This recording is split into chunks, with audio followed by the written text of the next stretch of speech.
this idea and this notion that you can be anything you want, you can accomplish anything you want, right? We hear that. You've heard that from the time you were little boys. You hear that now. You're already incredibly accomplished.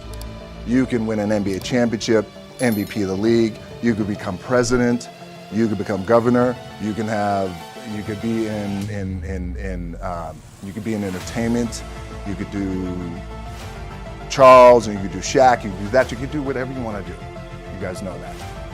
The thing that has worked for me is to remember the hard times. So, and I'm sure you guys all have your processes.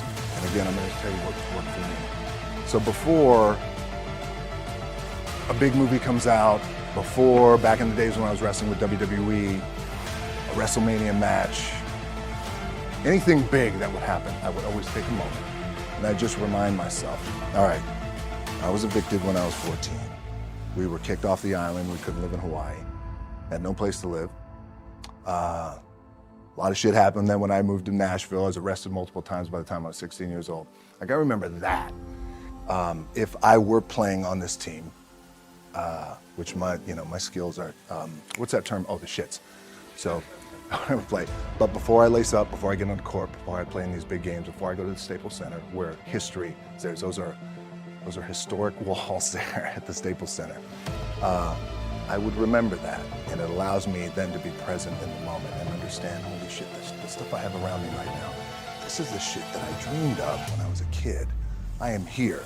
I played for University of Miami, played with great teams.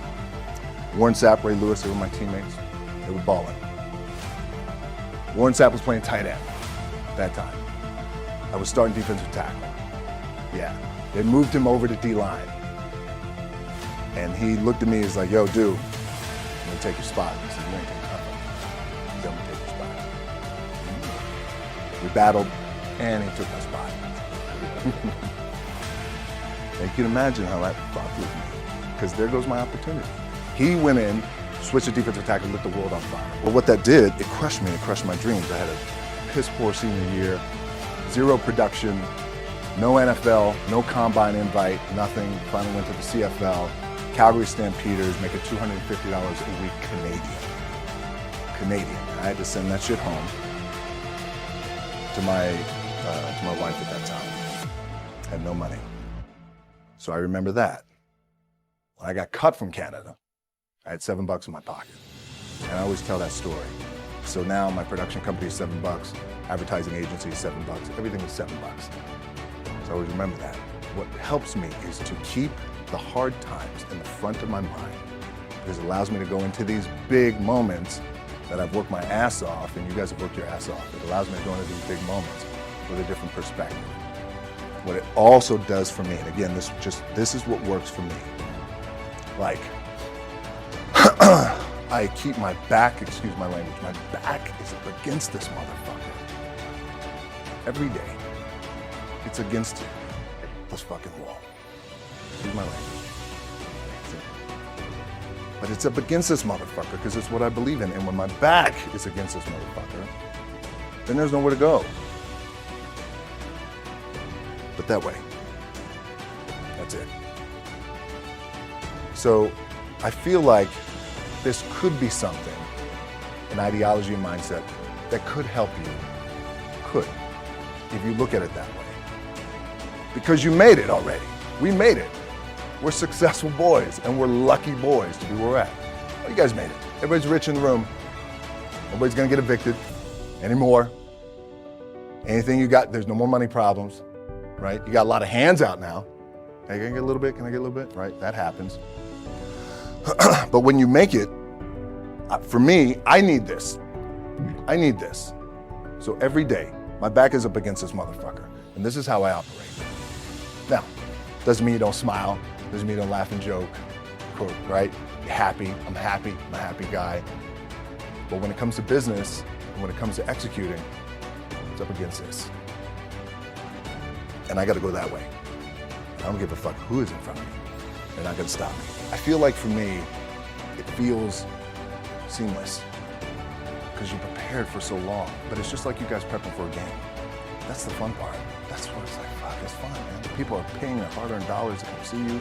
They're cheering, they're going bananas, they're booing the shit out of you or on the road. That's fun. That's what you live for. I mean, that's the juice right there. The prep is where the character is made.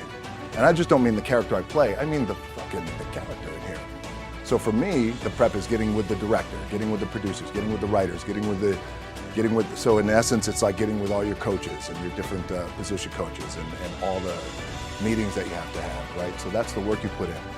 The key for me was, where does it start? What's the anchor? What's the anchor? So I could have all these ambitions and you guys have all these ambitions, which is great. It's important. I'll play this role, you'll play that role. I'll execute this thing and it'll come out this summer. You guys will execute this thing during the summer, right? When it's time to really put in a lot more work. But the key with me is just always finding what the anchor is. And the fucking anchor is getting up at 4 o'clock in the morning every day before anybody else and grounding my thought process is in the no one will outwork me. No one. I love and I respect you guys. Motherfuckers won't outwork me. All starts with this. 2 hands, putting it to work. The anchor for me has always been the work in terms of the weight room training. So when I first started wrestling, I was 6 years old, rolling on the mats with my dad. My old man, a lot of you guys won't know this. Yeah, Rocky Johnson. My old man was Rocky Johnson. He was the first black WWF at that time. First black WWE tag team champions with Tony Atlas back in 1983. My uncles were wild Samoans. I come from a long line of pro wrestlers. But before the wrestling part happened, I was just in the gym putting in the work. At 6 years old, rolling around on the mats. And finally, when I could touch weights at 13, that's what I was doing. But the weight part for me and the gym part has always been, has to be the anchor. Look, at the end of the day, like again, it's the kind of stuff that I talked about at top is I have to hold on to my dad in his pickup truck came down 4 o'clock in the morning, picked me up in Miami from Tampa. We lived in a little shitty apartment in Tampa. He drove down in his little pickup truck to Miami to get me when I was cut from the CFL. I was driving up I-75. I don't know if you guys are from Florida, any of you guys, if you know, I-75 is like, especially down in Florida, Alligator Alley. I'll never forget it. It's 4 o'clock in the morning. And I thought, well, fuck. I leave home like you guys left home. I'm ready to tackle the world, to get after it, achieve my dreams and goals. Fucking crushed by 22, 23 years old. Now I gotta move back in with my mom and dad. I played on great teams though. Wait a second, this is not supposed to be my future. I'm supposed to be in the NFL right now. I'm supposed to be making a lot of coin and buying my parents shit, buying me shit, taking care of my wife, but it never happened. So I pulled out my wallet, I thought, well, let me see how much money I have. I opened it up, I had a 5, a 1, and change. I'm not fucking around, well, at least I rounded up to $7. But I thought, God, ain't this a bitch? I got $7 in my pocket. Where the fuck do I go now? What do I do? I can't go back to CFL, because the point comes where you hear that voice, big run's over. Like, you're done, right? So I heard that voice. So as Coach was saying, man, I hold on to that shit. I'm telling you, my back is up against this motherfucker. We laugh, we joke, we have a good time. Press is always fun to do. Sometimes you gotta make it fun. That's another thing. You gotta do your best to make press fun if you can. But my back is still up against this motherfucker. I do not forget it. What this also helps me do, and again, it works for me, is at some point, you gotta be fucking tired of not being number one. You have to be, and you gotta fucking play angry, and I play angry. Now, I'm cool and calm with my approach, and when I step out on my field, which is a set, or, like, there's some, and you're always gonna have haters, and haters are like, well, damn man, how many movies are you gonna make, or how much shit are you gonna do? Like, you do a lot of shit. I say, yes, it's my ambition. Of course, why not? I could do it. Yeah, I love what I do. And not only that, but in what world do we not work every day?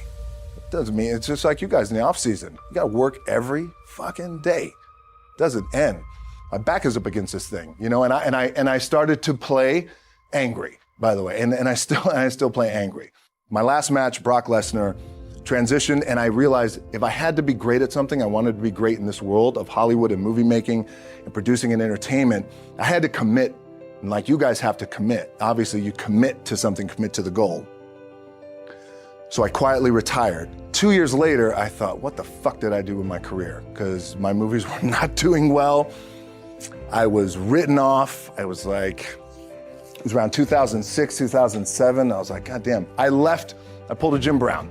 I left when I was on top, like #1 in the wrestling business, and I left. It was a ballsy, gutsy, some call it stupid move, but I had to commit and I had to follow what was in my gut. And at that time, I'll share this with you guys, and Will Smith is my boy, and I sat down at that time with the agency I was with. They said, what do you want to accomplish?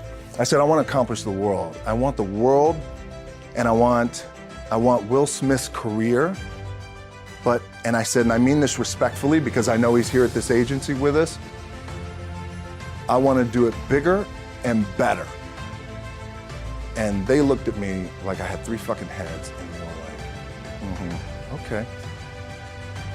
But I still stayed focused, and I still had these, still put in the hard work with my 2 hands, and that's it. And that's what it comes down to with you guys. One of the keys is, remember where you came from, keep that shit in the front of your mind, and when shit goes bad, it goes sideways, a lot of shit does, you're getting booed out of the fucking building, or you're coming through this injury, or people are writing you off, oh, you guys ain't gonna fucking make it, you know, any of that shit. You gotta keep it in here. And it really has to, it should drive you.